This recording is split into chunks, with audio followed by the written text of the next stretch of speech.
dias eu tava tranquilo em casa quando apareceu um corte, de um programa no meu TikTok.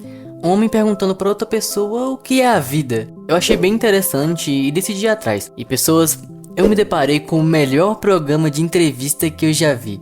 Então, sem muita enrolação, hoje eu vou falar dele. Provocações, o melhor programa de entrevista que você provavelmente não conhece. De tudo, eu acho melhor contar de forma breve a história do apresentador desse programa.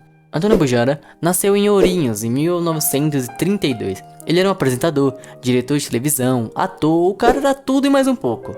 Ele foi apresentador do Provocações nos anos 2000, sendo apresentado até o ano de 2015, que foi o ano que ele morreu. E cara, como eu disse no começo, uma das coisas que fez esse programa ser tão popular foi justamente essa pergunta que ele fazia no final de cada programa: o que é a vida? E bom, hoje vamos falar um pouco desses programas dele. Hoje é bastante comum, esses programas de televisão pegarem pessoas como ex-BBB, como a Maria Braga faz, ou influencers e comediantes, que é algo que o Danilo faz no The Noite. Mas algo que torna o programa do Antônio totalmente diferente desses aí é justamente os seus convidados. O Antônio não entrevistava só influencers, atores ou pessoas famosas. Ele entrevistava pessoas comuns, moradores de rua, prostitutas, vendedores ambulantes. E eu te pergunto, suponhamos que eu pegue um playboy de Alphaville e um morador de rua, e eu pergunte pros dois, o que é a vida? Você acha mesmo que a resposta vai ser igual? A resposta é meio óbvia, São ouvindo pessoas com realidades diferentes que percebemos que a vida não é o que a gente vive. A vida não é só uma, como pensamos. E um dos que eu quero falar é justamente um dos episódios em que ele entrevista moradores de rua. Nesse episódio ele entrevista duas pessoas, uma antiga moradora de rua e um morador de rua, a Vera Lúcia e o Rui Schultz. Mas nessa entrevista eu queria dar um pouco mais de foco no Rui. Um detalhe muito interessante é como ele foi parar nas ruas. A maioria das pessoas sempre associa que o morador de rua tá ali porque ele quer, porque ele é um usuário de drogas, ou só alguém que não quer trabalhar. O Rui não. Ele foi parar nas ruas depois de ser corno pela mulher. É um motivo meio engraçado, eu diria. Mas ok, cada um com suas vivências. O Rui diz que ele não tem esperanças de um dia sair das ruas. Nos seus 57 anos, ele sabe que as chances deles de dar uma certa reviravolta na vida, mínima que seja, é muito difícil. Algo que é meio triste. A entrevista inteira você percebe que quando você passa por situações difíceis, você começa a perder a esperança nas coisas.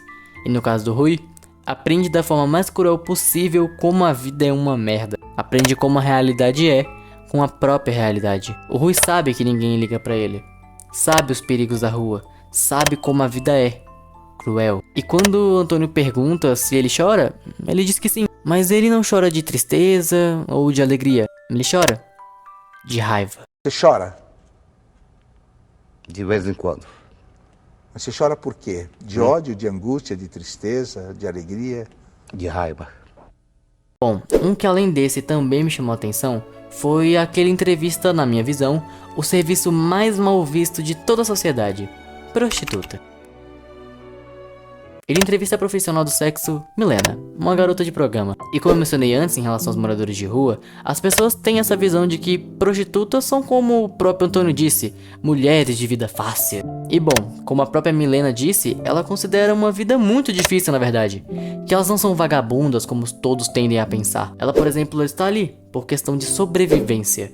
Ela é prostituta por 6 anos da vida dela. E como ela mesma disse, esse mundo da prostituição não é como nos filmes, aquelas boates, o dinheiro, pique GTA. A não ser que você tenha 13 anos, é meio óbvio que essa realidade não é nem um pouco parecida. No meio da entrevista, aparecem também alguns trechos de fora, e todas essas outras prostitutas que estão sendo entrevistadas têm a mesma visão de que essa vida realmente não é nada boa, não é fácil e que principalmente é humilhante.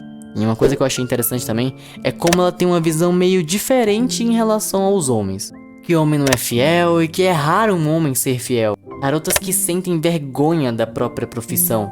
A própria Milena diz que uma pessoa que ela não encontraria seria o pai dela, por vergonha. E assim como ele pergunta pra Milena, eu te questiono: como você gostaria de morrer? A Milena não soube responder. Mas e você? Sabe?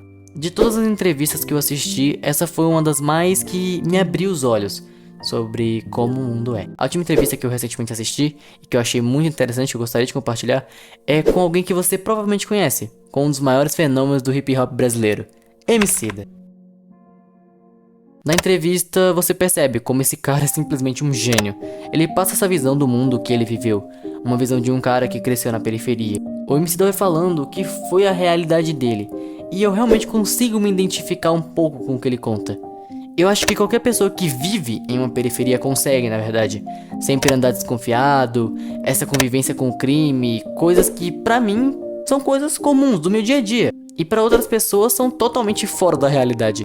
E definitivamente, se você é uma pessoa com uma boa condição de vida, que mora em um bairro seguro, um bairro bom, e que quer entender um pouco dessa realidade que você não vive, definitivamente você deveria ver essa entrevista. Pro Emicida, a vida é sentir saudade de boas épocas e tentar buscar elas de volta. E pra você, o que é a vida? Obrigado por assistir até aqui, se inscreve para os próximos vídeos e que programa você gostaria que eu explorasse em um vídeo assim como esse? Deixe aí nos comentários. E lembre-se, acordar é uma oportunidade que nem todos têm, sempre lembre-se disso. Até a próxima, pessoas!